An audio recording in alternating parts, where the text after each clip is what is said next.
Bonjour tout le monde, aujourd'hui je vais vous présenter la decklist qu'a joué Amani Edward au MAC Tournament of Power qui a eu lieu samedi dernier. Il a fait top 2 avec, il a perdu en finale contre Justin Rios. Alors c'est un Piccolo Surge tricolore. Donc le leader, alors le Piccolo c'est un leader très fort, peut-être le plus fort actuellement dans la méta. Du coup alors en non éveillé, il a en auto une fois par tour, au début de votre tour, vous allez regarder la carte du dessus de votre deck. Soit vous la remettez sur le deck, soit en dessous. Ensuite vous piochez, puis vous piochez pour votre début de tour. Du coup c'est un leader non éveillé qui permet de piocher 2 cartes avant même de poser sa première énergie. Ensuite il s'éveille en mettant 2 cartes sous la carte leader, une carte rouge, une carte verte, une carte bleue, pardon. On pioche 3 cartes, on retape une énergie et on retourne le leader. Une fois éveillé, il a en activation principale et ou combat, une fois par tour, si votre vie est de 3 ou moins, on choisit une carte sous le leader, donc une de celles qu'on a placées en dessous pour s'éveiller, on la met dans la drop. Et ensuite, on a 2 choix. Soit on fait défausser 2 cartes à l'adversaire de sa main, soit on rajoute une énergie multicolore depuis notre dispersion en annulant sa capacité d'énergie exhaust, donc elle arrivera directement détapée.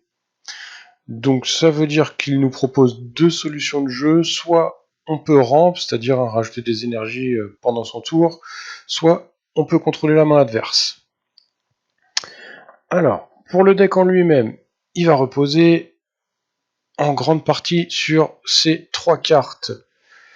Le Broly, le Cell Xeno et le Super C17. Alors, pour le Broly, lui, il contrôle le board adverse, où il permet de piocher et de taper une carte. Mais surtout, il coûte 6, mais il n'arrive que pour 2 énergies en apparition. La Super C17, c'est peut-être la carte la plus forte du deck. Elle a critique, successor pour 2 énergies vertes et 1 énergie jaune. Et ensuite, quand vous jouez cette carte, vous choisissez les cartes dans les points de vie adverses et vous les placez dans sa drop jusqu'à ce qu'il ne lui en reste plus que 4. Le deuxième auto, quand cette carte attaque, vous piochez une carte, vous choisissez jusqu'à 2 cartes adverses et vous les passez en inertie. Du coup c'est vraiment très très fort, même si vous n'attaquez pas du tout, à partir du moment où elle est jouée, 4 PV de l'adversaire, si vous n'avez pas attaqué, c'est 4 PV de l'adversaire qui partent directement en dispersion. Voilà, à partir du moment où vous la jouez, celle-là qu'elle passe, l'adversaire il a plus que 4 PV. Et la nouvelle secret, là, c'est le Xeno.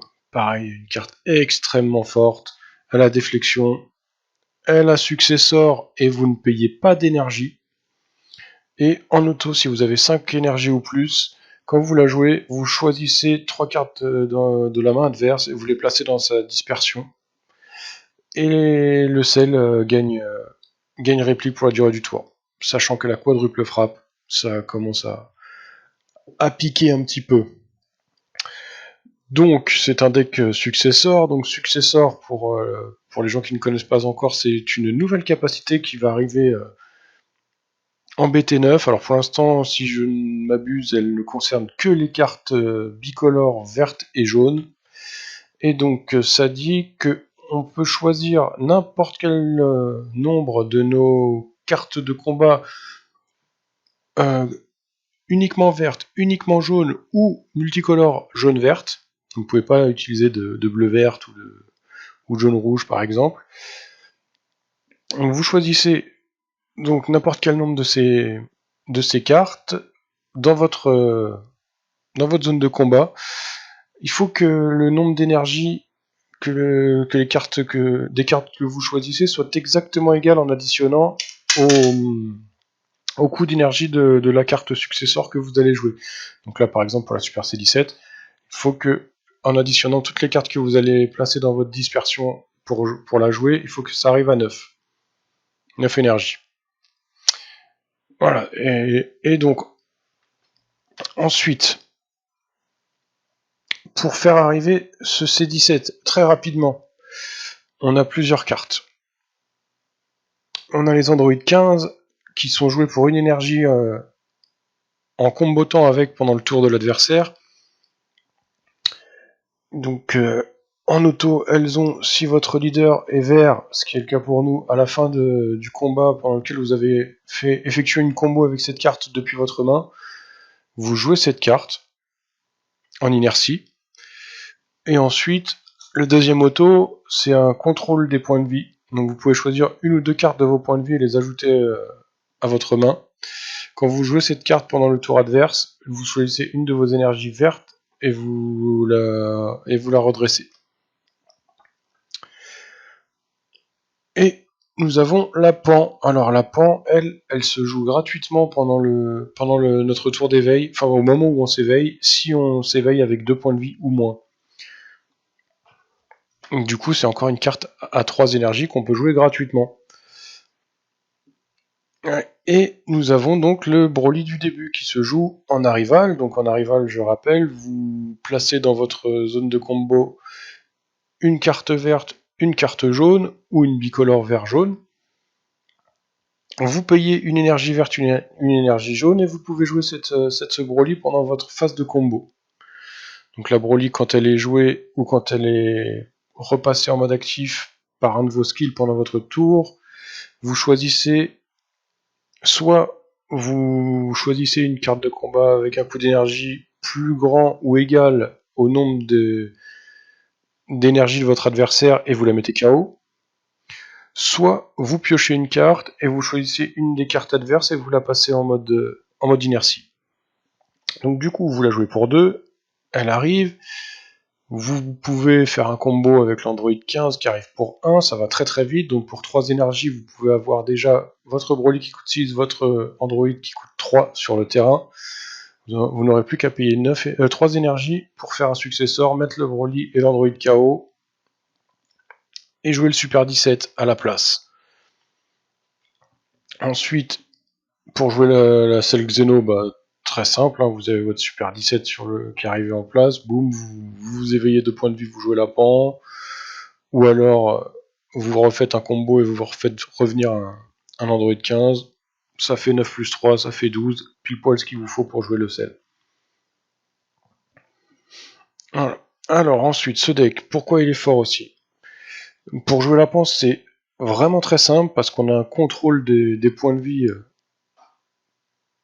très très puissant avec ce deck, donc en utilisant les petits Sangohan et Krillin qui ont exactement le même effet. Ce sont des cartes qui coûtent 1 d'énergie et qui ont pour auto, quand cette carte attaque, vous pouvez choisir un de vos points de vie et l'ajouter à votre main. Si vous le faites, cette carte gagne plus 10 000 puissance et critique pour la durée du tour.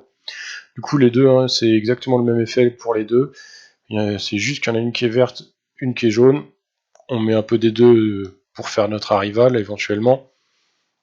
Donc avec ça, vous prenez vos points de vie. Avec l'Android 15, quand vous le jouez pendant le tour adverse, enfin, quand vous faites un combo avec pendant le tour adverse, vous pouvez choisir une ou deux cartes de vos points de vie.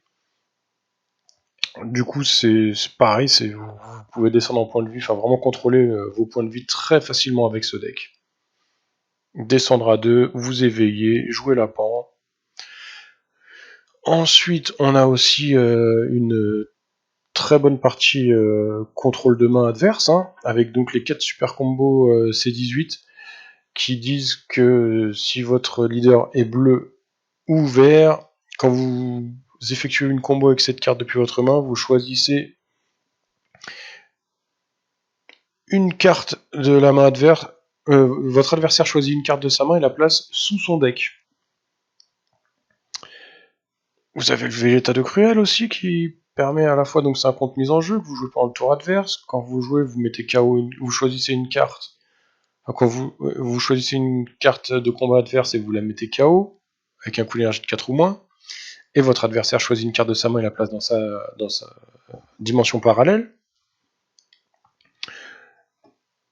Vous avez l'effet du leader, une fois éveillé, qui permet de jeter 2 cartes, et la selle qui fait jeter 3 cartes de la main adverse, quand elle est jouée si vous avez 5 énergies ou plus.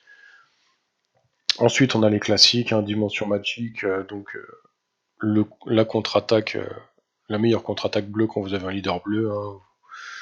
Vous contrez une attaque, vous redressez 2 énergies. Vous avez les Senzu, pareil, hein, très connus pour redresser de l'énergie. Nous avons le meilleur contre-mise en jeu du jeu actuellement, le potentiel caché, donc contre-mise en jeu, votre leader est vert.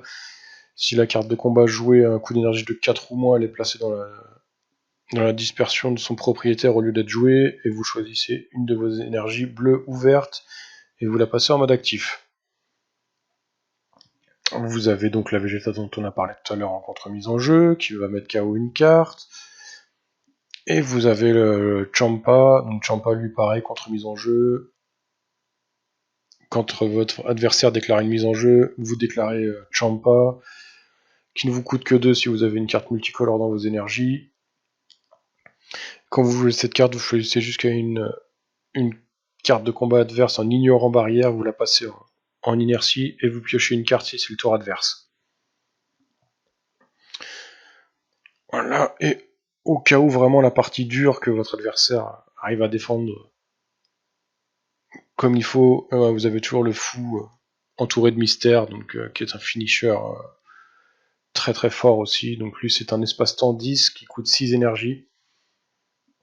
Il a double frappe, et en auto, quand vous jouez cette carte en utilisant espace-temps, votre adversaire ne peut pas activer de capacité de carte autre que celle de son leader jusqu'à la fin, jusqu'au début de votre prochain tour.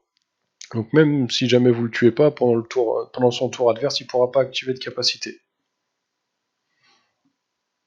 Voilà. On a le Sangoku Gorille, hein, qui, pareil, vous le jetez en dispersion, vous payez 2 énergies, vous passez de la dispersion à la dimension parallèle, vous piochez 2 cartes.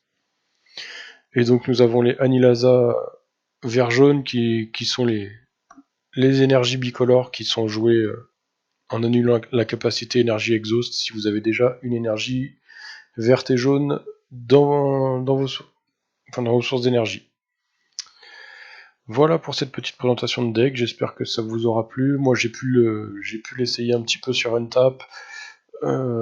C'est vraiment très très très intéressant comme deck, c'est vraiment fort.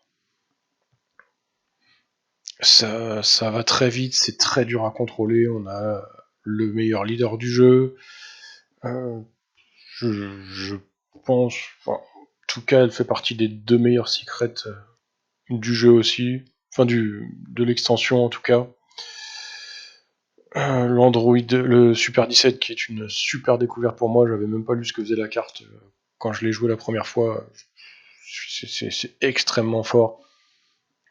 Vous jouez, vous attaquez avec, vous tapez 2 cartes de l'adversaire, 6 points est là, vous la redressez, vous réattaquez avec, vous retapez 2 cartes de l'adversaire, vous en aurez tapé 4 dans le tour.